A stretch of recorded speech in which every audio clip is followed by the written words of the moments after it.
So when people ask you, Nichole, what do you do? How do you respond?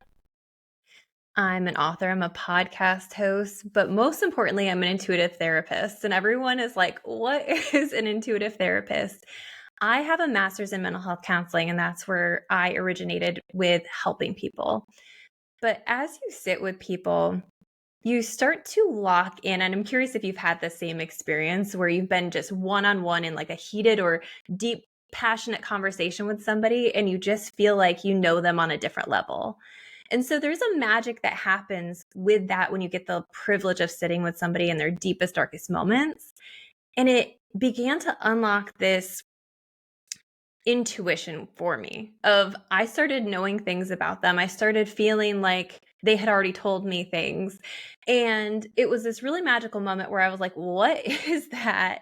And I have to know more. And I'm not somebody who like takes things face value. For me, it's a process of learning everything I can about what I'm experiencing so that I can take it in, understand it, and then explain it to everybody else. So now I interweave the ideas of traditional mental health counseling and mindset and all of that neuroscience based stuff with teaching people how to understand and access their intuition, learn to trust themselves, and also understand the role that energy is playing in your life.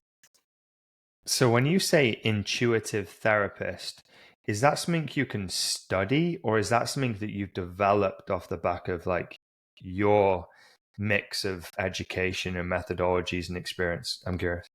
It's not a it's not a certificate. So I am a therapist by degree, Hmm. but I'm an intuitive also by study. So I've interwoven them, and I guess it kind of falls more in the coach category than it falls in the traditional categories. But I think that there's room for us to do things in a new way, especially when it comes to mental health. I wouldn't disagree with you because I think humans are very complex and different humans need different things, just like different humans need different ways of maybe looking after their health or losing weight, right? My girlfriend has been on like a very strict calorie counting program before, and it worked for a while and then it didn't work. And then she got to a place where she found an intuitive way, a more flexible approach to her nutrition. And that's now working really well. And so I believe that both things can work, but different things work for different people. And I think you being open minded enough to understand that now allows you to be able to serve people the way that they need to be served in order to solve their problems, is what I'm guessing, right? And Yeah. you mentioned a couple of things that you do. And one of them that I'm really interested in is something that I've had, I know you've had, all of my clients have had, everyone I know has had at some point, unless they're delusional, and that's limiting beliefs. We have these limiting beliefs that can maybe stop us from taking action or starting a new business or succeeding in business or changing careers or starting a new relationship. How do you help people in that area when they have these limiting beliefs that are holding them back? Most people don't even recognize that they have them, right? Because we get into these states where we go on autopilot in our life and we just go through the motions and we think the same things and we do the same things. And it isn't until we stop and say, wait, where did that thought even come from? And is it serving me that we begin to disrupt the patterning? Our brain is basically like this really cool programmed computer. And if we think of it like that, if we think of it as a programmed computer that has been programmed for a really, really long time, and here's how it's programmed that when we were young, we had certain thoughts, whether they're from our friends or our family or people we love or mentors. We have certain thoughts that have been repeated. And the more they repeat, the more evidence develops for them.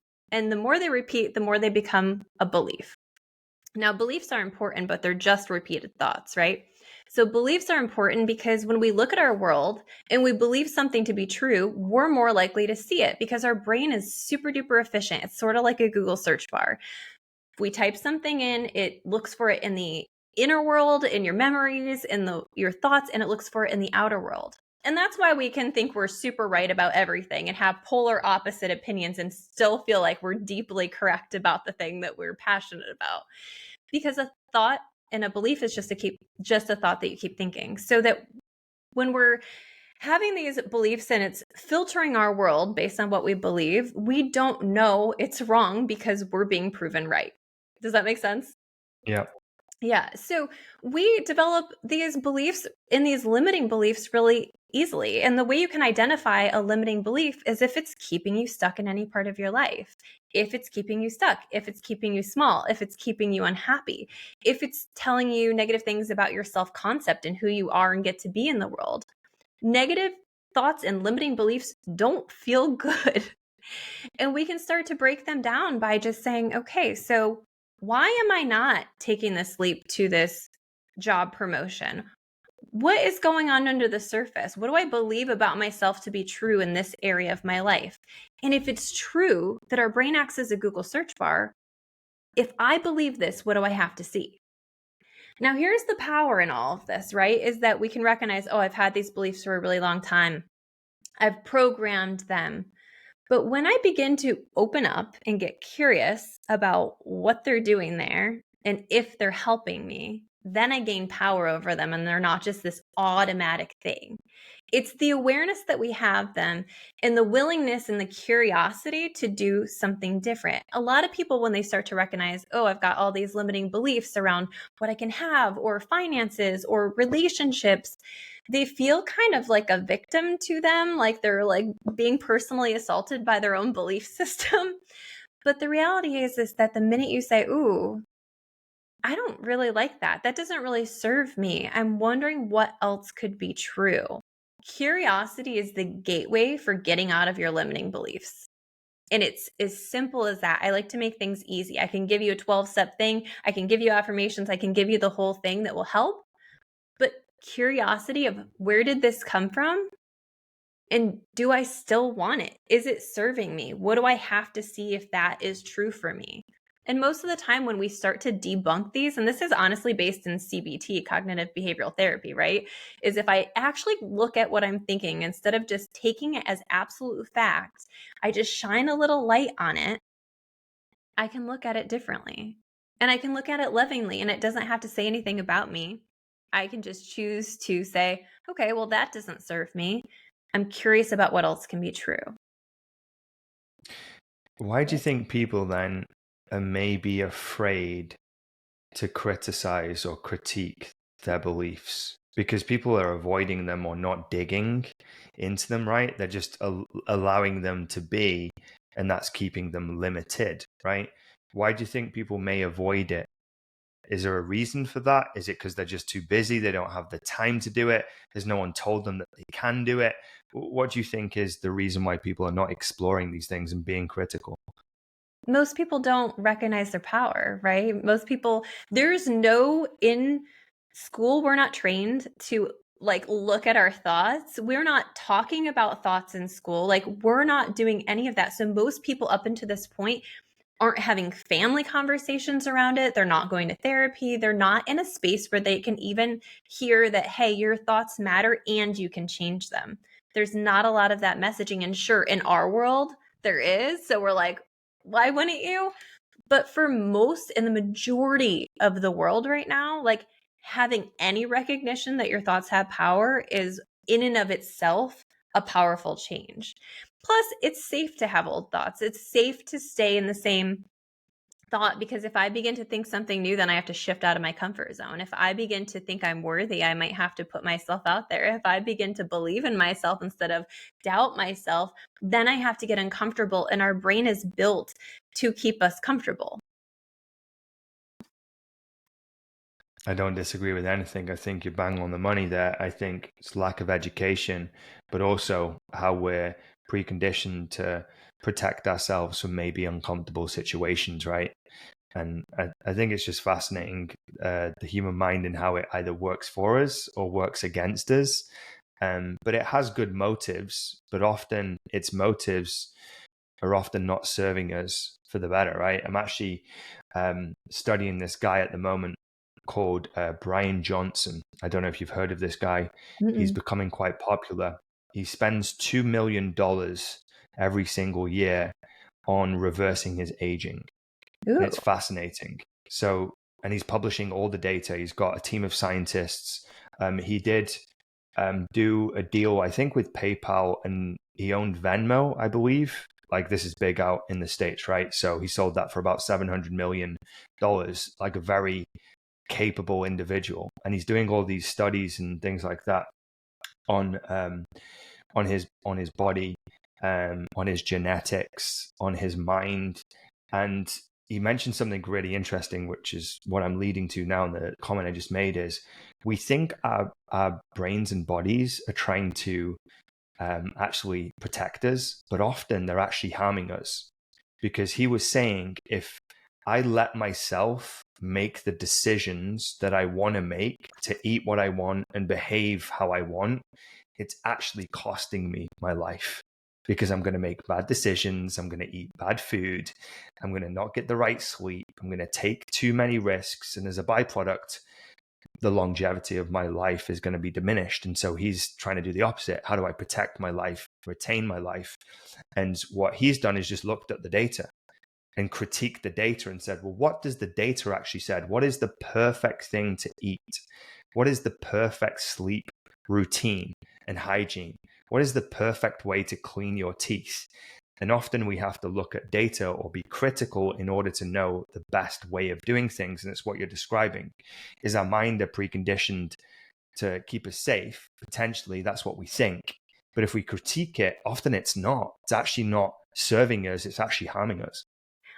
I'm curious though. I would love to replace the word critique and criticize, because I think we can approach the way that we're functioning and the way that we think with curiosity and compassion. And I think that's so much more approachable, right? If I'm looking at the way I'm thinking about things and I'm not judging it, I'm not deciding it has to mean anything, and I'm just saying, okay, I see why I developed that belief that relationships never work for me. I see where it came from, because I have this proof and this proof and this proof, and I can hold compassion for that version of me. What do I want for my future, though? It's when we start to shift our energy from the intention of where the past bruised us and look at the possibility of what I desire and where my future could go. And if I look at my thoughts not as like, oh, this is bad or good, but just, do I want it? That's a really neutral space to be in, and I don't have to fight it, and I don't have to deem I'm unworthy, but I get to just look at it and say, do I want it anymore? Like, does that help me out? Can I just observe this as if I would if, you or a friend would call me up and be like, hey, Nichole, these are the thoughts I'm having. And be like, you're silly. You're the best. What do you mean? Like, we would have a very neutral, light approach to helping a friend. And if we could even like look at the work we're doing within ourselves and say, how do I approach this in a way that actually feels good instead of scary? The intention of that can change everything. That's interesting, because, again, this is why I think every human being is different. What I've identified is, me personally and a lot of human beings are more driven by pain than they are by pleasure, Yeah. right? And it's often the biggest motivator. One of my mentors, Tony Robbins, taught me this principle, is like, typically we're going to do everything to avoid pain first. Like, that's our biggest motivator. So when you switch my words from critiquing and criticizing and how it's hurting you, in my brain, I thought, absolutely, I get why you're saying that, because of the compassion in order to be able to approach it. But for me, I respond really well when things are like hurting me. So like, if I were like, oh, there's something that's bad that's happening, if I don't address this, I need to like critically do something about it. It then actually motivates me to make a change and change my behavior. But I get, for some people, they may not want to dig like that because they don't have a forward thinking mindset or a growth mindset.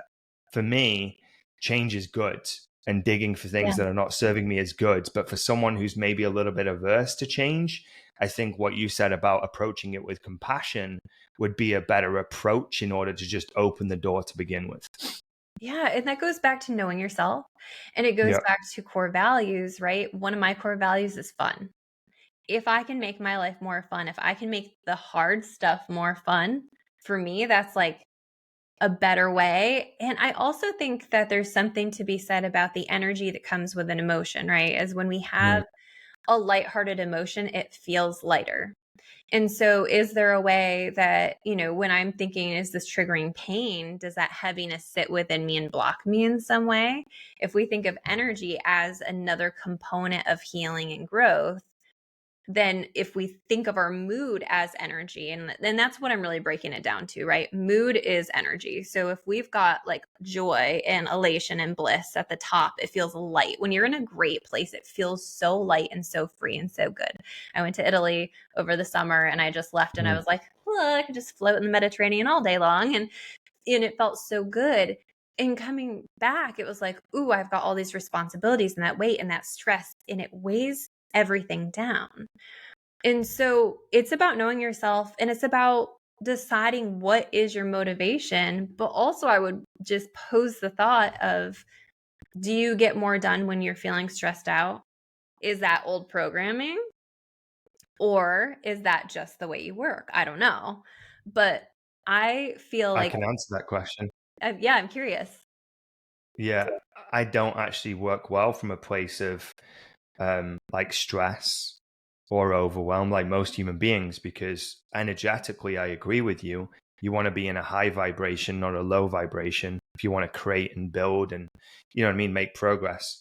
So if I'm like using pain as an impetus to take action, as soon as I take action, I want to shift into the state that you talked about, which is a high frequency state, you know, like a positive state, a joyful state, a grateful state, a thankful state, because I know that's going to serve my productivity and my ability to actually execute. I think pain for me is just an impetus. It can't be the state that I stay in. As like you said, it's not the best place to be if you want to be effective. Yeah. And you also, when you think of, for that person who stays in the pain and doesn't use the action to move through it, if you're using pain and it's sitting in your energy field, I think it blocks you from your blessings. And I think it's more for you to overcome when we're layering things that we have to deal with. So again, totally personalized. Everybody is functioning differently. Everybody grew up differently, but consider the things Alex and I are talking about and sit with it and just feel into it. What is the thing that motivates me? Does pain motivate me? And does that feel good before, after, and during? And that's part of using your intuition too. Like, we make intuition out to be this like big crazy woo woo thing, but it's really just listening to yourself and learning to trust yourself to make choices that feel really, really good. Is that how you describe intuition then? It's tapping into a feeling that guides your decision, or is it something bigger than that? I think it's the way your soul guides you. I mean, we can go real down a rabbit hole, right? But if we break it down into like, this is our soul's GPS, this is the knowing and that is telling you and guiding you to the next right step for the things you desire. That's pretty easy. We get those gut feelings. We feel the energy in a room when we walk in and it's not good. I know that at the event we met at and connected at, they were talking about amping up because it matters. The energy matters. So Hmm. when we're listening to our intuition, it's really just a way of saying, I'm listening to my soul. My soul's guidance is from wherever you feel like your soul's guidance is. Some people believe that's a connection with the universe or God. Some people believe that's just your higher self speaking. But I have not met one person to date who doesn't have some level of like, ooh, I had a gut feeling about that. Or, oh, I felt like I should do it and I just didn't and I don't know why. I've never met anybody who's like, I don't know what intuition is. At the end of the day, even if we're not calling it that, it's what it is. How reliable do you think intuition is? Mm. Intuition is 100% every time. However, we create rules, biases, and structures when we're receiving intuition, where we try to make things mean things that they don't mean. Mm. So what I mean by that is, I had a client the other day who was like, I felt called to apply to this job and I didn't get the job. And I feel so confused about that because I felt called to do it. And it was like taking over. Like I just felt so inclined to do it. She didn't get the job. 4 months go by and she's like, well, I guess I can't trust my intuition, right? Because I followed that gut feeling and I felt like I should do it and it didn't work out. 4 months go by and she gets a call and actually gets offered the position above the position she applied for. When we decide that our intuition has to look exactly how we think it has to look based on our finite knowledge of what's to come or what we know of, that's where we get in trouble with our intuition, is that we start to categorize it and make it mean things that it doesn't mean. And that's why people are like, well, I can't trust my intuition. No, you wanted it to mean something it didn't mean at the time. And it might have been setting you up for something later, or it might have been something that you were on track for, that maybe you started to make choices to slide off track in your life. So there's a lot of caveats to that, but intuition in its purest form is 100%. It's not wrong. When you talk about operating from a place of abundance versus scarcity, how does someone go about doing that if they're in a scarce place? They're living in scarcity, right? Because that's who it's going to affect the most. Someone that feels like they have nothing or literally have nothing. How does someone get out of that place and think from a place of abundance? Is it even possible? And if so, how do they do it? Totally possible. I'm going to give you one of the most powerful analogies that anybody's ever given me. Today's cake is already baked. Everything up until this point today is a culmination of your thoughts, your feelings, and your actions up until this point. It's all the things that have happened for you. And when we bake a cake, we've got different ingredients. For me, that's how am I thinking about things? What's my energy? And what actions am I taking? So if I know that if I add a little bit more salt into a cake, it's going to change the flavor. I know that if I begin to shape and shift anything in my life, if I shape and shift my thoughts, if I decide to get rid of some of those limiting beliefs, if I shape and shift my energy, if I decided to start connecting with gratitude and finding a better energy, if I shape and shift my actions, if I go dive into a project that I have been putting off, any one of those things is going to shift and make the cake taste different. It's going to manifest something different in your life. I got married when I was 19. I had my daughter right before my 21st birthday. She's 15 now. And that was a really, really dark period for me because I was in school full time, a brand new mom. My husband worked a commission only job. We had nothing to fully rely on. There was no source of income that was consistently, readily coming in.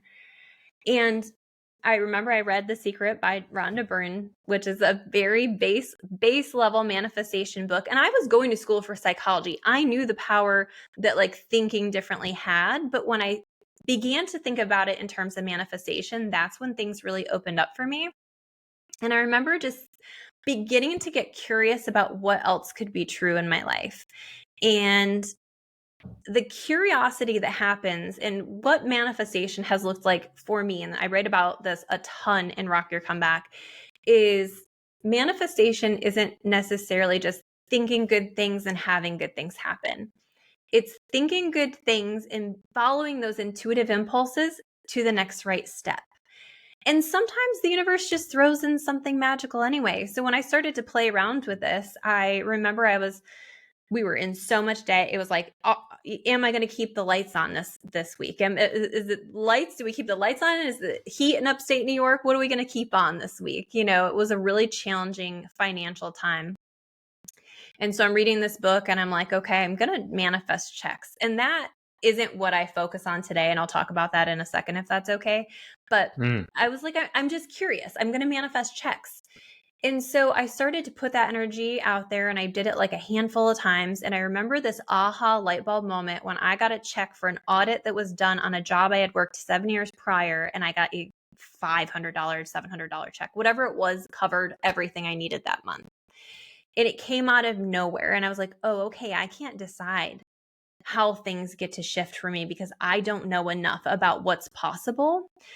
And when you begin to open to possibilities and things shifting, I remember I just began to put that energy out there that things could be different and more money could come in. And I began to decide what more money looked like, because more money is like, what, 50 cents a dollar? Like I began to define that for myself. What was I willing to believe about finances for myself? And what happened and what was different is that it wasn't just like checks kept coming, but I began to see opportunities for things to loosen up my finances. My husband ended up getting a job that was stable and had a weekly paycheck. A daycare that we had been trying to get into that was free, that we were on a wait list for months and months and months, opened up. Things can shift in a matter of seconds. And I know that's hard when you're in a really, really dark, scary space to believe that. And it's almost scary to believe something new around that. But think of your present reality as a cake that is being baked. And all the things you do today matter for the future you're creating. Everything that's done is done, and all there is to create the future. Some people would call that like blind faith Yeah. or possibility or a higher power. Like what do you identify with? And I love the analogy, by the way. It's so simple to grasp, and I fully believe that what we do today will impact us 90 days from now. And I love the cake analogy, even though I don't bake, but my partner does, and I love it. So Yeah. I definitely get what you're saying when it comes to the ingredients that we're putting in to our lives. But what do you identify with? Because this is something that I really wrestle with, because I do believe there's something, but I don't know what I'm identifying with or what I want to label that thing. You know, is it a higher power? Is it God? Is it some religious figure? Like, I'm kind of still in a discovery phase in my life where I Yeah. don't know what that thing is and how to label it. Have you figured that out? Have you decided to label something to identify with? If so, do you mind sharing?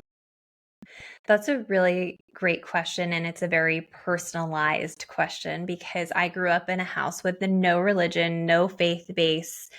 It's actually hilarious what I do for a living because I didn't grow up with it. I mean, I mocked it, I made fun of it. I just had no connection to it personally. So for me, when I began to feel those intuitive energies with the therapy clients, like if we're circling back to the beginning, when I began to feel that, I just began to get curious and I read every religious text I could get my hands on. I just dove in. I was like, what is this? Like, there's something to this, and I don't know what it is, and I don't understand it. And I just began to find the common denominators. And the two big things is that it's an energy of love. It's our soul at its best. That's the energy we're all connected to. For me, that I call that the universe, I call that God, I call that source.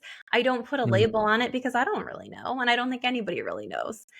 But whatever that looks like and means to you, the two big things is that we can use it to create and identify meaning in our life, and we can use it for intention and prayer. And when we connect into it, and actually, this is really interesting. I wrote entirely a whole like section in my book about this, about how to like find what makes the most sense to you. There is a group of scientists called neurotheologists that study the way we respond to the idea of in the recognition of God in our brains.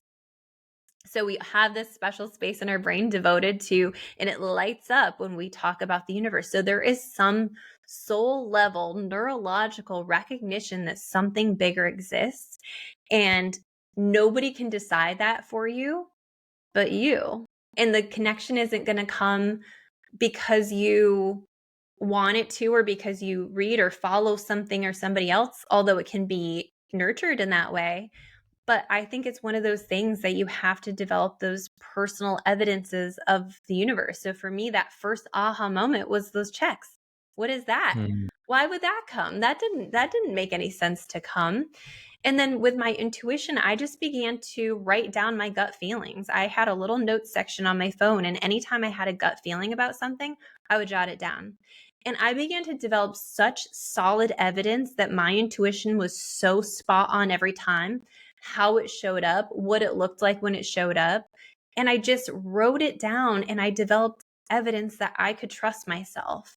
And because my intuition developed before my faith, I had to reconnect with that idea that I didn't have to just rely on myself, that I could rely on a higher power or an energy. And if you can't believe in any God, universe, spirit, there's an energy. There is energy in the world. There's that vibe you got off your Uber driver. There's that, when you walk in a place and it just feels like home, there's that energy that exists. And if we can understand that we're energy and things are energy, then that opens up a whole different conversation of, how do I feel when I'm my best? When I look at a baby in its purest form, how do I feel around it? Like, it's so perfect and sweet. And we can recognize that the soul energy at its purest is really divine and special.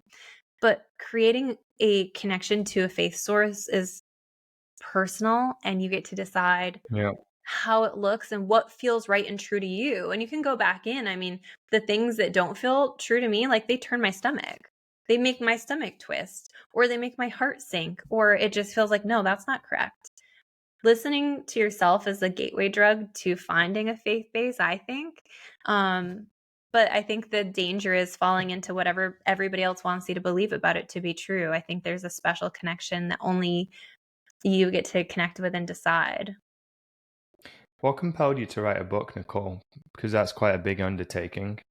Yeah. Um, Creating a book, you've got to sit down for a very long period of time, gathering your thoughts, putting it on paper, ripping it apart, rewriting it again. There's a lot of work that goes into it. I know a lot of authors, and you've written not one but two. Is that correct, or is it one? Yeah. Two. I wrote two. So the first book, Rock Your Soul, The Down to Earth Guide to Mastering Your Mind, was a book that I wrote for my clients. So I had people who were like, I want to remember all this stuff when I get home, all the things we talk about. I want to remember it. And so I was like, okay, like, what if I just jot it down? So my first book was that. It's a very quick, easy read. Most people can like sit down in one sitting for 3-4 hours and knock it out.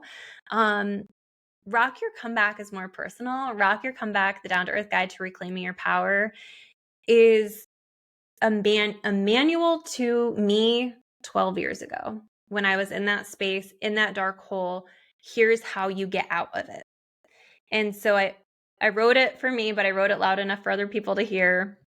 And it took me a really long time. That book took me 4 years because I wanted to understand my relationship with the universe, my relationship with my intuition, in a way that could be understood by somebody who doesn't get it, doesn't know anything about it, in a way that had enough science backing to it, because I don't look at those things lightly and not tear them apart. I want to know. I want to know what's happening in my brain when I am feeling somebody's energy, and I know that that's mirror neurons going out collecting information and firing the same neural receptors in my brain as though it's happening to me. Like, I want to know why things work and how they work.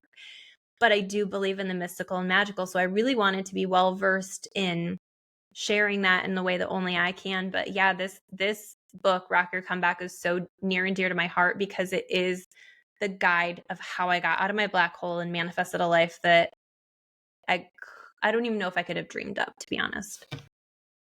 I can imagine writing that book for you must have been interesting because it's one thing to go through an experience, but it's another thing to then reflect and write about that experience. It's kind of like journaling on steroids, so to speak, right? And so you're really having to, I don't want to use the word scrutinize because that's a negative word. And we don't like negative words, we like compassionate ones. So look at your thoughts and go, like, what can I learn from this? And what am I learning? I imagine like a lot of personal development came off the back of that because that's over the series of 4 years. Yeah. What were some things that you like discovered about yourself from writing that book? Ooh, I was really proud of myself. When you're doing personal growth work, and I'm sure you can attest to this, it feels like you're doing a lot and not getting a ton of results. But if we really backtrack 6 months, if we really backtrack a year, you're an entirely different person. And so, even 4 years ago, when I wrote Rock Your Soul and I lived in New York State, like all of these things, I was a whole different human. And so, looking at when this happened, when my daughter was born and I was in survival mode and I was in the worst depression of my life, like, I can't recognize that version of me.